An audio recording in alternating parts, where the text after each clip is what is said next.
Alors, salut à toutes et à tous et bienvenue dans ce tutoriel où nous allons explorer comment utiliser les tableaux de bord de type Canvas sur GitHub pour organiser, prioriser et suivre le progrès de nos projets. Que vous travaillez seul ou en équipe, les tableaux de bord Canva offrent une vue visuelle puissante de l'état d'avancement de votre travail. Allons découvrir comment les mettre en place. Tout d'abord, connectez-vous avec votre compte GitHub et, et là, on va aller simplement, là je vais me connecter, je vais aller sur la page principale, on va au niveau du projet. Maintenant, on, on clique sur nos projets. Bon, je vais simplement commencer directement, quoi. Et qu'est-ce qu'on peut voir là? On peut voir, il y a différentes options à utiliser. Et voici ce que j'aime le plus utiliser, ce tableau-ci, Canva. Quand je clique dessus, je clique sur Créer project. Et qu'est-ce que j'ai à la suite? J'ai un tableau. Et là, je peux changer de titre, par exemple, disons là, My First Project.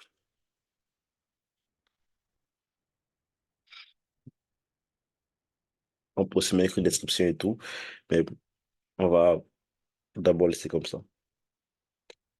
Alors, le nom est changé, on repart là-bas. Maintenant, ce qu'on peut voir ici, on a différentes colonnes. Et ce qui est intéressant, c'est que on peut modifier les colonnes, on peut ajouter des colonnes et vous montrer comment ça se passe.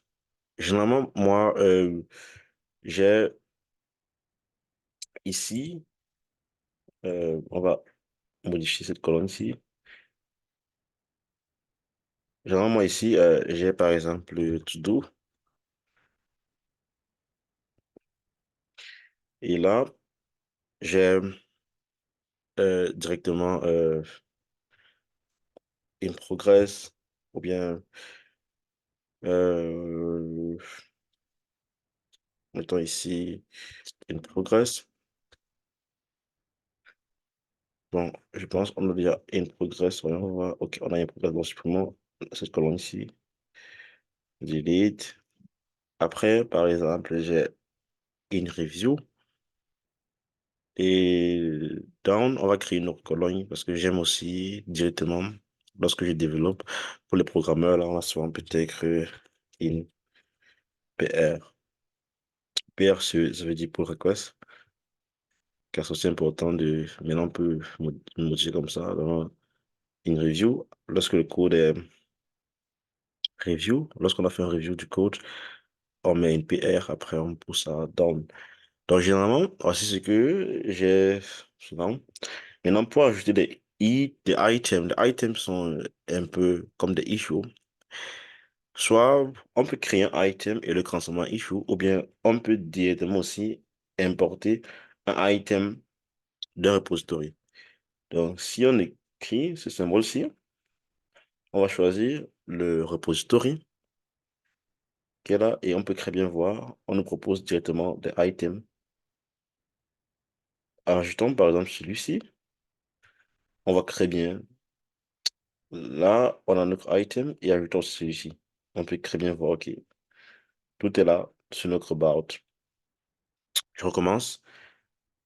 Pour ajouter par exemple un item, qu'est-ce qu'on fait? On clique sur Add ici et s'il n'y a encore rien, mais hashtag, on sélectionne le projet.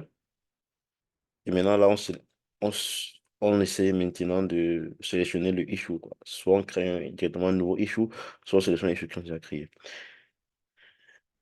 Et là, au fur et à mesure qu'on travaille, on va déplacer. Bon, on suppose par exemple que je commence par ceci, ajoute des miniatures, les leçons restantes. Donc, ceci est une progress. Lors de la vidéo suivante, je vais vous montrer comment créer des branches avec des conventions à suivre et puis tout. Donc, pour l'instant, laissons d'abord ça comme ça. Alors, on va conclure. Les tableaux de bord de type Canva sur GitHub sont un outil fantastique pour visualiser et gérer le flux de travail de vos projets. Ils encouragent la transparence, améliore la communication au sein des équipes et aide à garder tout le monde aligné sur les priorités et les programmes. Nous espérons que ce tutoriel vous a donné des bases pour commencer à utiliser efficacement le tableau de bord Kanban dans vos projets GitHub. Merci de nous avoir suivis et bon codage. À titre de rappel, comme vous pouvez voir ici, il y a plusieurs options et nous, on essaye vraiment de tester les options de base pour débutants. Car si on commence à tester toutes les options que le tableau de bord offre, on fera un très long cours ou bien une très longue vidéo. Merci d'avoir regardé cette vidéo et on se voit à la prochaine.